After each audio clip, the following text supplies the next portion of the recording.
মুসলমানদের অধপতনটা কখন থেকে শুরু হয়? 1914 সালে প্রথম বিশ্বযুদ্ধ হয়, এটা আপনারা সবাই জানেন। 1914 সালে প্রথম বিশ্বযুদ্ধটা শুধু এমনি এমনি লাগে নাই, এটা লাগিয়ে দেওয়া হয়েছে। কেমনে? 1914 সালের প্রথম বিশ্বযুদ্ধের আগে ইহুদিরা একটা মাস্টার প্ল্যান করেছে। এই মাস্টার প্ল্যানটা তারা 1906 সালে আমেরিকা যখন আর্থিকভাবে মাজা ভেঙে গেছে, তখন 1906 সালে আমেরিকার রথচাইল্ড একটা পরিবার আছে। 7ম শতাব্দীতে রথচাইল্ড এর সাথে আরও 4টা পরিবার তারা একত্রিত হয়ে একটা গোপনীয়তা অবলম্বন করে হাওয়াই দ্বীপে গোপন একটা মিটিং করেছে। ভাষাগুলি কঠিন হতে পারে, আপনারা যাতে বুঝেন আমি সেভাবে বলার চেষ্টা করছি। রথচাইল্ড সাথে আরও 4 ফ্যামিলি ইহুদি 1914 সালে প্রথম বিশ্বযুদ্ধ লাগিয়ে দেওয়ার আগে তারা একটা মাস্টার প্ল্যান করার জন্যে হাওয়াই দ্বীপ, যেটার নাম ইতিহাসে এসেছে আপনার জর্জিয়ার নিকটবর্তী নির্জন দ্বীপে জ্যাকল আইল্যান্ডে বাছাই করা একটা পার্সোনাল দ্বীপ আছে। ইহুদিরা এখানে সলা পরামর্শ করে। সেখানে তারা বিশ্ব বরেণ্য মাথাওয়ালা ইহুদি একত্রিত হয়ে ট্রেনে যাত্রা করে এই গোপনীয়তা রক্ষা করে তারা এই নির্জন দ্বীপ জ্যাকল আইল্যান্ডে 1906 সালে একটা মিটিং করেছে বিশ্ব নিয়ে, মাস্টার প্ল্যান। তখনও কিন্তু বিশ্বযুদ্ধ হয় নাই। এই মাস্টার প্ল্যানে তারা কি বুদ্ধির ছক এঁকেছে আজ পর্যন্ত গোটা বিশ্বকে তা জানানো হয় না। কিন্তু ওই জায়গা থেকে তারা 1 সপ্তাহ পরে নীল নকশা করে এসে যা যা করেছে তার একটা দৃষ্টান্ত আপনাদের খেদমতে আমি তুলে ধরবার চেষ্টা করছি।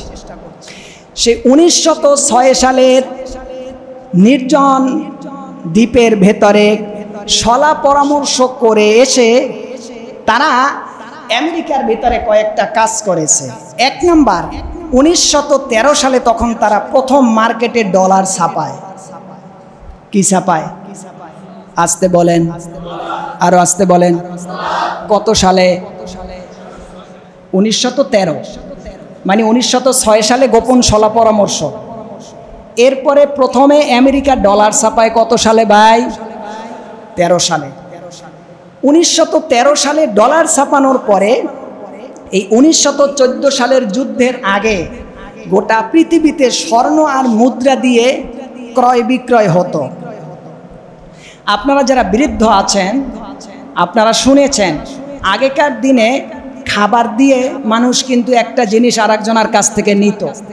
এই যে আমি দেখেছি ইতিহাসে আপনার কোদাল, খুন্তি, লোহা লক্করি দিয়েও মানুষ মানুষের কাছ থেকে খাবার নিত, এখন থেকে 3-4-500 বছর আগে। এরপরে মানুষ যখন আরেকটু আপডেট হলো তখন মানুষ এই যে আমরা অনেকে অসুস্থ হলে ছোটোবেলায় দেখছি কড়ি দিত, এই কড়িটাকেও বন্ধক রেখে মানুষ তার বিভিন্ন কাজ কারবার করত। তার মানে ইতিহাসে কড়ি দিয়ে আর্থিক লেনদেন করারও একটা পার্ট আছে। এটা আপনারা যারা মুরব্বী আপনারা শুনছেন। এরপরে 1914 সালের আগে ওই যে বলেছিলাম অটোম্যান সাম্রাজ্য, ওসমানীয় খেলাফত, তাদের সাথে যুদ্ধ লাগানো হয়। এই অটোম্যান সাম্রাজ্য, ওসমানীয় সাম্রাজ্যকে 2টা মহাদেশ নিয়ে যারা গঠিত ছিল, এত বিশাল পাওয়ারফুল সুপার পাওয়ার মুসলিমরা ছিলেন, সেই অটোম্যান সাম্রাজ্যকে ভেঙে টুকরো টুকরো করে দেওয়ার জন্যে বিশ্বের কোনো পরাশক্তি ছিল না মুসলমানের সাথে। সেই যে 1906 সালে নির্জন দ্বীপে 1 সপ্তাহব্যাপী পার্সোনাল নীল নকশা করা হয়, এরপরে 1913 সালে ডলার ছাপানো হয়, এরপরে 1914 সালে যখন প্রথম বিশ্বযুদ্ধ শুরু হয়, এই প্রথম বিশ্বযুদ্ধে সব থেকে বেশি যে ক্ষতিটা বিশ্বের ভিতরে হয়েছে সেটা হচ্ছে মুসলমানের মেরুদণ্ডকে খ্রিস্টানরা নীল নকশা করে ভেঙে চূর্ণ বিচূর্ণ করে দিয়েছে। সেই অটোমান সাম্রাজ্যটা ভেঙে বর্তমান বিশ্বে 59টি দেশ তৈরি হয়েছে। কতটা? কয়টা? 59। এখন অটোমান সাম্রাজ্যকে তারা ধ্বংস করে কি পেয়েছে? অটোমান সাম্রাজ্য ওসমানীয় খেলাফতকে ধ্বংস করেই তারা ডলার মার্কেটে নিয়ে এসে স্বর্ণ আর রূপাকে মার্কেট থেকে কম পুঞ্জীভূত করে স্টক করে দিয়েছে, স্বর্ণ নিয়ে ফেলেছে, আর মার্কেটে ডলার নামের হাওয়া দিয়ে ছাপা ফালতু টাকা মার্কেটে নিয়ে এসেছে। বোধহয় আমি বুঝাতে পারি নাই। 1906 সালের সেই দ্বীপে তাদের মাস্টার প্ল্যান যতগুলি হয়েছিল, এর ভিতরে যে অগ্রণী সেনাপ্রধান ছিল তিনি ছিলেন নিলসন এল্ডার্স, মিস্টার ওয়ারবার্স সহ সেখানে যারা এই নীল নকশা করেছিল, সেই নীল নকশার ভেতরে তারা প্রথম বিশ্বযুদ্ধ ঘটায়। 1913 সালে তারা মার্কেটে প্রথম ডলার নিয়ে আসে। এখন ডলার নিয়ে আসার পরে ডলার তো মানুষ প্রথম রিসিভ করতেছিল না, কারণ সব মানুষ স্বর্ণ মুদ্রা দিয়ে ব্যবসা বাণিজ্য করতে অভ্যস্ত। আর কোরআন এই কথা আমাদেরকে স্বীকৃতি দিয়েছে। আল্লাহ পাক বলছেন ওয়াল্লাযীনা ইয়াকনিজুনা আয-যাহাবা ওয়াল ফিদ্দাতা, আল্লাহ পাক বলছেন স্বর্ণ আর রূপাই হচ্ছে মূলধন। একই কথাকে আল্লাহ পাক 3তম পারার 10তম পৃষ্ঠার সূরাতুল আলে ইমরানের ভিতরে বলছেন যুয়্যিনা লিন-নাস হুব্বুশ শাহাওয়াতি মিনান নিসা ওয়াল বানিনা ওয়াল কানাতিরিল মুকানতারাতি মিনাদ যাহাব ওয়াল ফিদ্দা। আল্লাহ পাক স্বর্ণ রূপা যে মানুষের আসল সম্পদ, এটা চিরকালের জন্য কোরআনে নির্দিষ্ট করে দিয়েছেন। সেজন্য স্বর্ণ বাংলাদেশেও 1 কেজি, সৌদি আরবেও কি কথা কয় না, বাংলাদেশেও রূপা 1 কেজি, সৌদি আরবেও, গোটা বিশ্বে সমান। কিন্তু বাংলাদেশের 100 টাকায় আমেরিকায় কোনো দাম আছে? কথা কয় না। এই জায়গায় খেলাটা, এই খেলাটা এই জায়গায় খুব খেয়াল করে। এখন তারা 1913 সালে মার্কেটে ডলার নিয়ে আসলো। এখন ডলার কিন্তু এমনিই নিয়ে আসে নাই, সিস্টেম কি করছে?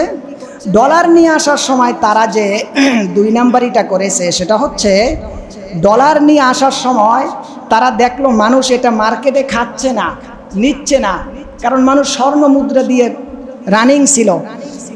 সেই সময় ফেড নামের একটা জোরালো ব্যক্তি ছিল। সে কি করলো? সে বলল যে 1 আউন্স স্বর্ণের বিনিময়ে $20 দেওয়া হবে।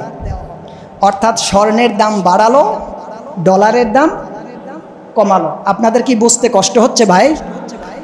1 আউন্স সামান্য স্বর্ণের বিনিময়ে বলল $20। এখন যে ব্যক্তি স্বর্ণ আগে দিতে চায় নাই, বাসা বাড়িতে রাখছিল, যখন দেখছে যে ওরে বাবা $20, দ্রুত ঘরের সব স্বর্ণ দিয়া ফেডের কাছ থেকে $20 নিয়ে গেছে। দেখেন স্বর্ণটারে হাত করছে কিভাবে। এখন এরকমের করে করে তৎকালীন সময় প্রথম বিশ্বযুদ্ধের আগে ফেড নামের সংস্থা প্রায় 20,000 টনের উপরে তারা বিশ্ব থেকে স্বর্ণ হাত করে ফেলছে। এই স্বর্ণ নিয়ে তারা এইবার মার্কেটে ডলার ছাপিয়ে দিল। মার্কেটে ডলার ছাপিয়ে দিয়ে এখন তৎকালীন সময় আমেরিকার সরকারকে বুঝালো যে কিছুদিন পরে তো যুদ্ধ লাগতেছে, আর যুদ্ধের তো একটা অতিরিক্ত খরচ আছে। এই খরচকে বহন করার জন্যে আপনার তো সেই সম্পদ নাই, আপনি কাজ করেন, আমার কাছ থেকে আপনি ঋণ নেন, আমি আপনাকে ঋণ দিব, আর ঋণটা হচ্ছে ডলার। সরকার বললেন বাহ, তা তো খারাপ না। প্রায় 10,000 বিলিয়ন ডলার তখন ওই সরকারকে সামনের আগাম যুদ্ধের জন্য সেটা প্রদান করা হয়, এবং সেটা দেওয়ার পরে এই প্রথম বিশ্বযুদ্ধ লাগে।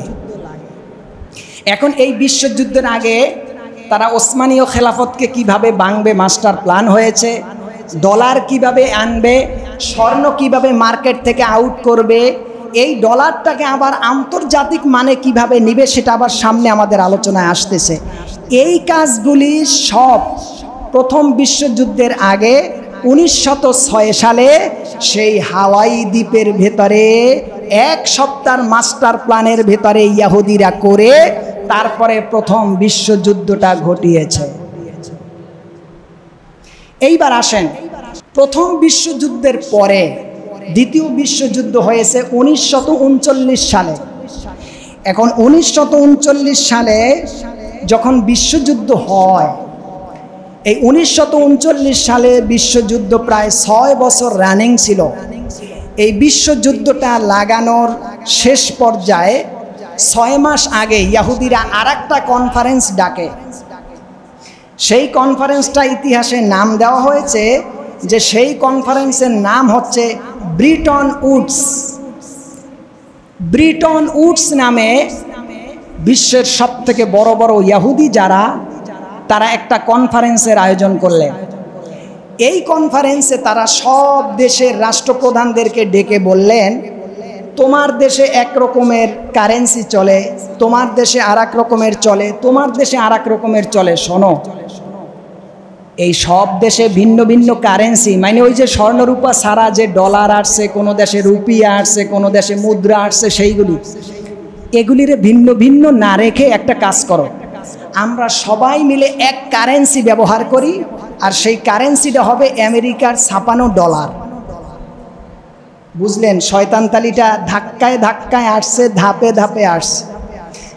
এই দ্বিতীয় বিশ্বযুদ্ধ শেষ হবার 6 মাস আগে তারা মাস্টার প্ল্যান করে, তখন যারাই মিটিংয়ে ছিলেন কনফারেন্সে, সহজে কেউ রাজি হচ্ছিল না, কিন্তু ইহুদিদের 20 দাঁত, বুঝতে মেধা লাগে। ওরা কি করলো, সাময়িকভাবে সবার মোটামুটি একটা মতামত নিয়ে পরের দিন স্বর্ণের দাম আরো বাড়িয়ে দিল। স্বর্ণের দাম 1 আউন্স সমান সমান $35 দাম দিছে। প্রথম বিশ্বযুদ্ধের আগে দিছিল 1 আউন্স সমান সমান $20, এইবার দিছে $35। এখন যে বাড়ার স্বর্ণ বাসাবাড়িতে আছে, এই চিন্তা করতেছে কি বাসাবাড়িতে রাইখে লাভ কি, স্বর্ণ তাড়াতাড়ি দিয়া ডলারটা নিয়ে আসে। এই সময় আর একটা টান মারলো স্বর্ণ রূপা, সেই টান করে মজুত করে স্বর্ণ রূপাটা নিয়ে বিশ্বের ভিতরে সব থেকে স্বর্ণ মজুত কোন রাষ্ট্রে জানেন? আমেরিকায়। সব থেকে স্বর্ণ মজুত করা এখন আমেরিকায়। গোটা বিশ্বের ভিতরে অর্থনীতির ধস পড়ে যদি কয়েকশো বছর থাকে, সব রাষ্ট্র ভিক্ষুক হবে, তারা ভিক্ষুক হবে না। কারণ প্রথম এবং দ্বিতীয় বিশ্বযুদ্ধের আগে মাস্টার প্ল্যান করে স্বর্ণ আর রূপা, ডলারের দাম কমিয়ে রূপা আর স্বর্ণের দাম বেশি করে ওই সময় যেটা মজুত করে রেখেছে, সেই সময় থেকে বিশ্বের ভেতরে স্বর্ণের দাম বাড়ে, ডলারের দাম কমে। মাঝে মাঝে দেখবেন ডলারের দাম বাড়ে, স্বর্ণের দাম কমে। এই ওঠা নামা ইসলামে নাই। এই উঠায় আর নামায় যারা, তারা হচ্ছে রক্ত খেকো মানুষরূপী জাহেল মূর্খ শয়তান ইহুদি। ঠিক কিনা বলেন? ওরা আরো কি করছে দ্বিতীয় বিশ্বযুদ্ধে? ওরা বলছে এখন পর্যন্ত বিশ্ব ব্যাংকের কাছে আসি নাই, সুদকে কিভাবে আন্তর্জাতিক করা হয়েছে, আমি সেই দিকে আপনাদের নিয়ে যাচ্ছি। তৎকালীন সময় সেই যুদ্ধ শেষ হবার 6 মাস আগের কনফারেন্সে ওরা আর একটা জিনিস করেছে। সেখানে ওরা ডলারটাকে বলল 1933 সালের আগে, প্রথম বিশ্বযুদ্ধের পরে 1933 সাল পর্যন্ত ডলারটা ছিল আমেরিকার জন্য খাস, কিন্তু দ্বিতীয় বিশ্বযুদ্ধ হবার পরে ওরা এই ব্রিটেন উডস নামের কনফারেন্সের পরে ডলারটা এবার নিয়ে এসেছে আন্তর্জাতিকভাবে। অর্থাৎ এখন আর বিশ্বের কোনো রাষ্ট্র স্বর্ণ আর রূপা দিয়া লেনদেন করতে পারবে না। এখন থেকে আমরা নিয়ম করে দিলাম, ব্যবসা বাণিজ্য সব কিছু চলবে আমাদের ডলারের কারেন্সি দিয়ে। আর এই কারেন্সি যেটা কন্ট্রোল করবে, এই কন্ট্রোল করার জায়গাটা হবে নিউ ইয়র্কের ডিসিতে একটা ব্যাংক হবে। সেই ব্যাংকে স্বর্ণমুদ্রা থাকবে। স্বর্ণমুদ্রা যখন তারা নিয়েছে, তখন তারা একটা মাস্টার প্ল্যান করেছে। মনে করেন আমি স্বর্ণ দিচ্ছি আপনাকে 20 টাকা, ওই যে আমার স্বর্ণটা নিয়ে তখন তারা গায়ে লিখে দিত, একটা নাম্বার বসিয়ে দিত, আর লেখা থাকতো চাহিদা মাত্র 20 টাকার স্বর্ণ ব্যাংক কর্তৃপক্ষ গ্রাহককে দিতে বাধ্য থাকবে। আপনারা কি বুঝতেছেন? এখন কি 10 টাকার নোটে লেখা আছে গ্রাহক চাহিদা মাত্র 10 টাকা দিতে বাধ্য থাকবে? লেখা আছে 100 টাকায়, 1000 টাকায়, 500 টাকায়। ওই যে স্বর্ণ নিছে, স্বর্ণ নিয়ে রসিদ দিছে, ওই রসিদের লেখায় একটা ক্রমিক সংখ্যাবাচক সংখ্যা ছিল। এখন বর্তমান টাকায় কি একটা নাম্বার আছে? সব টাকায় নাম্বার একটা আছে না কানায়? সেই সময় এই বুদ্ধি দিছে, ওই লেখাটা দিছে, বিশ্বটাকে তারা প্রথম বিশ্বযুদ্ধে মুসলমানদেরকে টুকরো টুকরো করেছে। দ্বিতীয় বিশ্বযুদ্ধে এসে তারা আন্তর্জাতিক ব্যাংক আবিষ্কার করেছে। আর দ্বিতীয় বিশ্বযুদ্ধের পরে এসেই তারা জাতিসংঘ 1945 সালে তারা প্রতিষ্ঠা করেছে।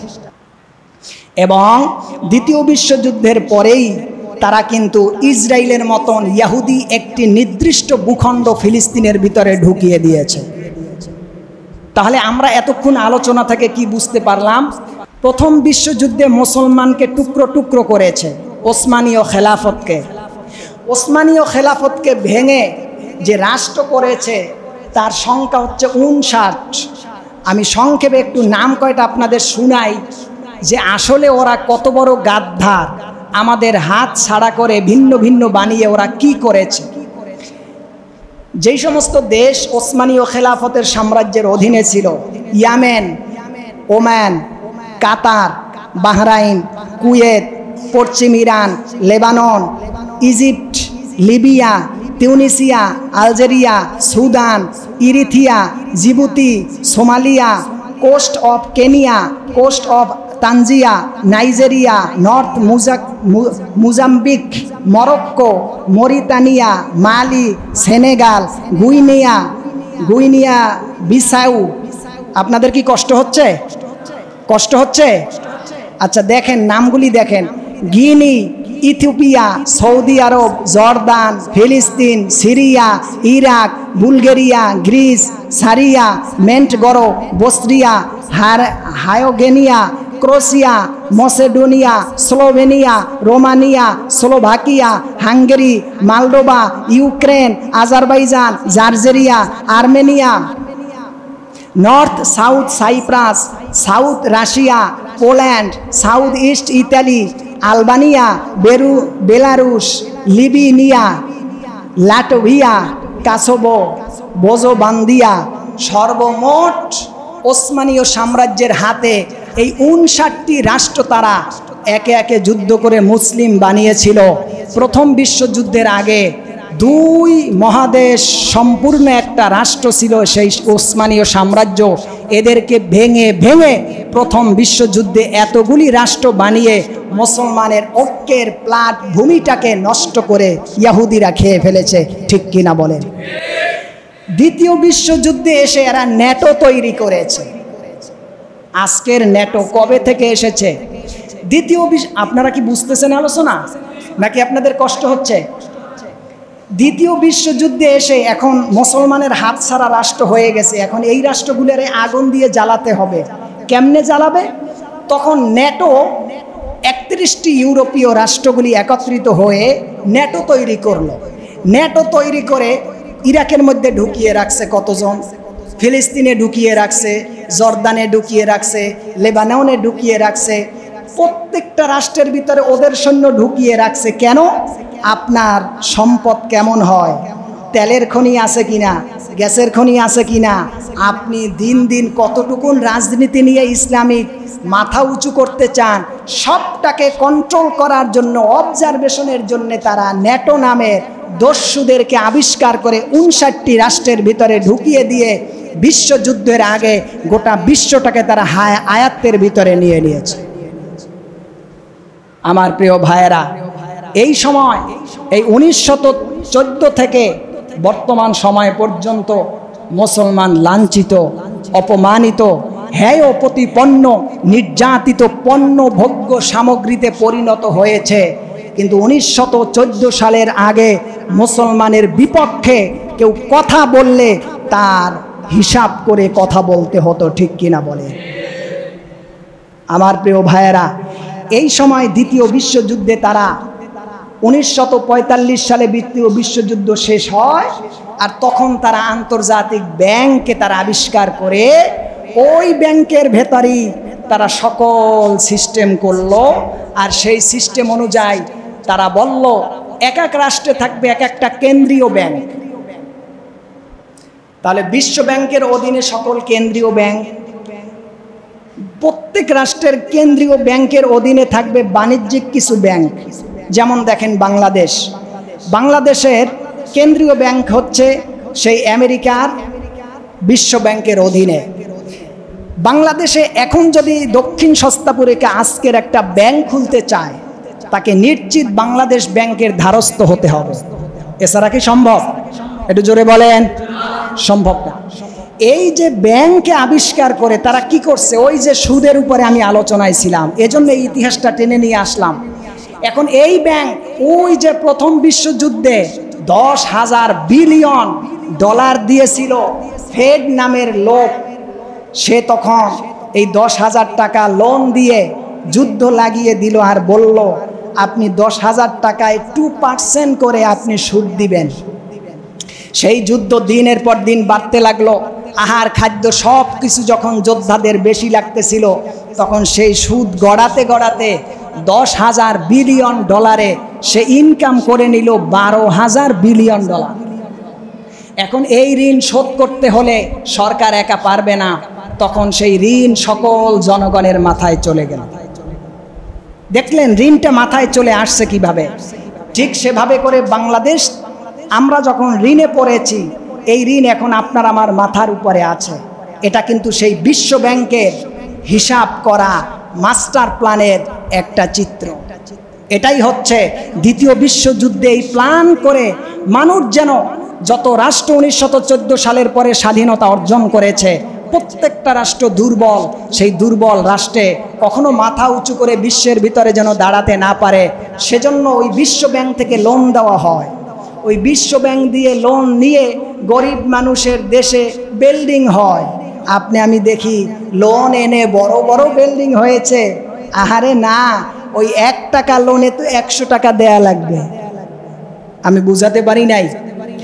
এই বিশ্ব ব্যাংকের মাস্টার প্ল্যানই এটা, যে যত রাষ্ট্র আমরা এখন পর্যন্ত খণ্ড খণ্ড করেছি, তারা যখন উন্নয়নশীল হয়ে দাঁড়াতে চাবে আমাদের কাছে লোন নিবে। তা আমাদের কাছে যখনই লোন নেবে তখন ওই রাষ্ট্রে আমরা লোন দিব, আর গোটা রাষ্ট্র ঋণ পরিশোধ করার আগ পর্যন্ত আমাদের কাছে ধরা থাকবে। এজন্য বিশ্ব ব্যাংকের মাধ্যমে যত লোন আমার দেশ এনেছে, বাংলাদেশ এনেছে, গোটা বিশ্বের যে যত রাষ্ট্র বিশ্ব ব্যাংক থেকে আর্থিক লেনদেনের সুবিধা নিচ্ছে, তার মানে কেমন যেন হাওয়াইভাবে বিশ্ব ব্যাংকের কাছে দেশটা বিক্রি হয়ে দারিদ্রতার চরম সীমায় দিন দিন পৌঁছে যাচ্ছে। ঠিক কিনা বলে? এটা তাদের মাস্টার প্ল্যান।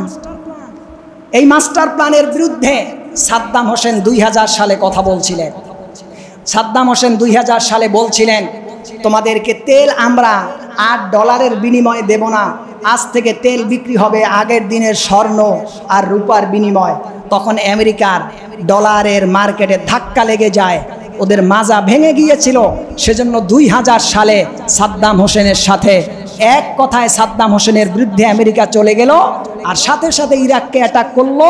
ইরাককে বোম্বিং করে পথের ভিখারি বানিয়ে দিল, সাদ্দাম হোসেনকে ধরে ফাঁসি বানিয়ে দিল।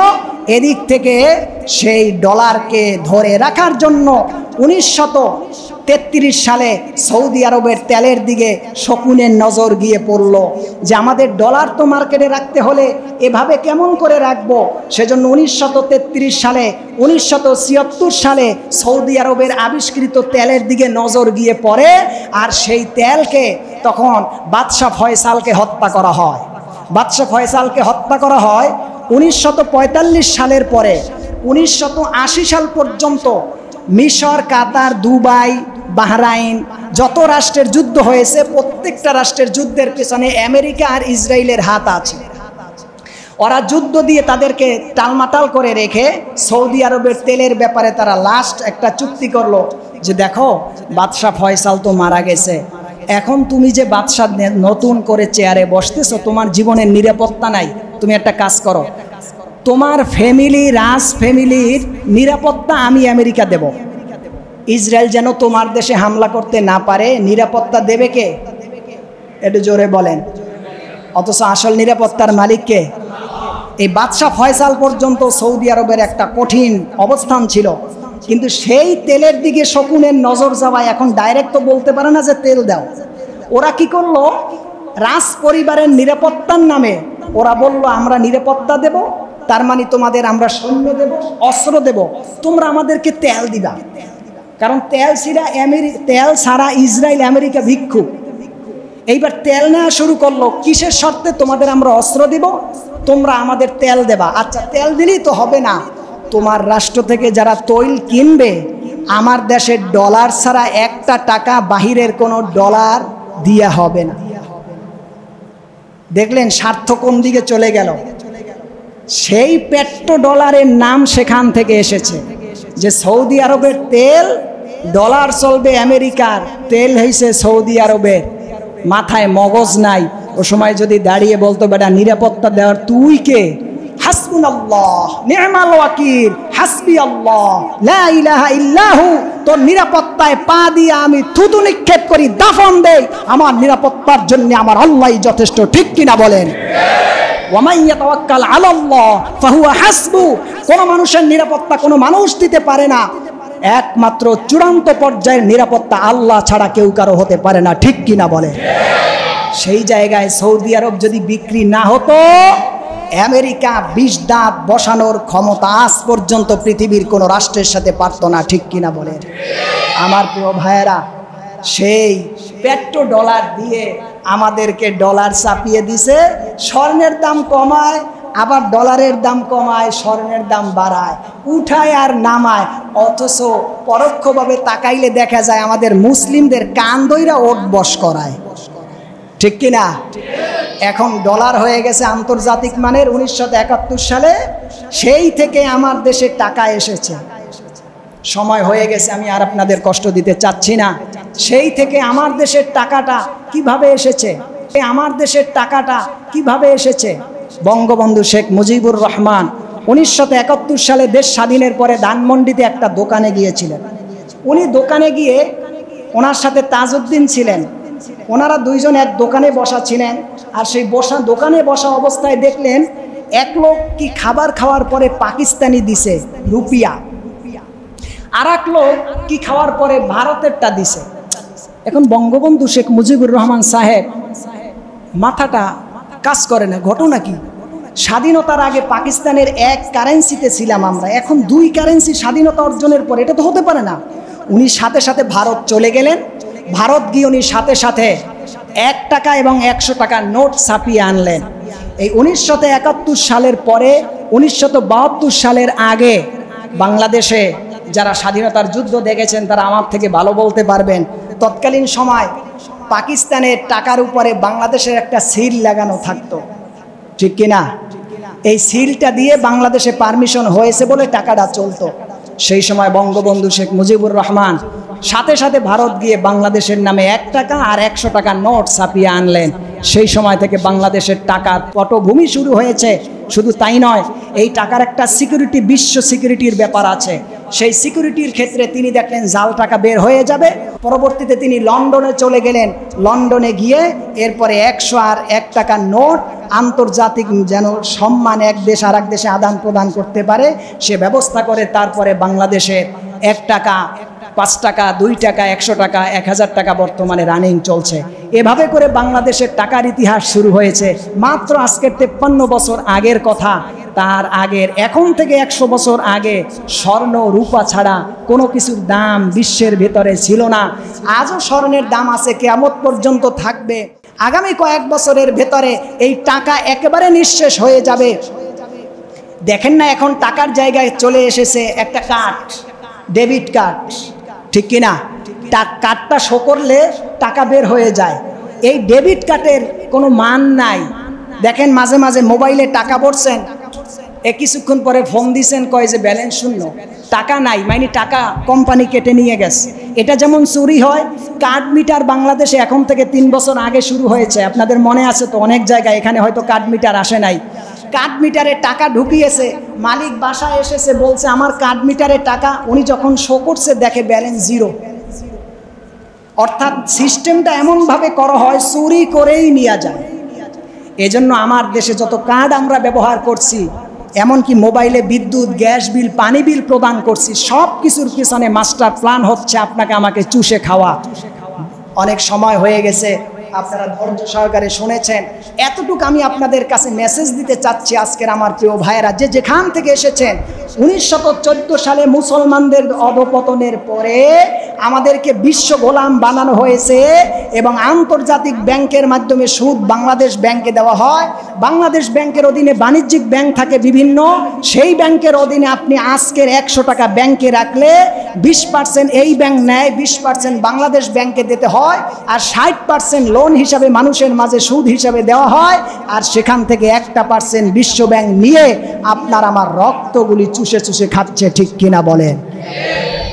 আমি আমার আলোচনা আজকের শেষ পর্যায়ে, আমার প্রিয় ভাইয়েরা, এই সুদ ভিত্তিক লেনদেন থেকে বের হয়ে আসতে হলে আপনাকে আমার সজাগ দৃষ্টি রাখতে হবে।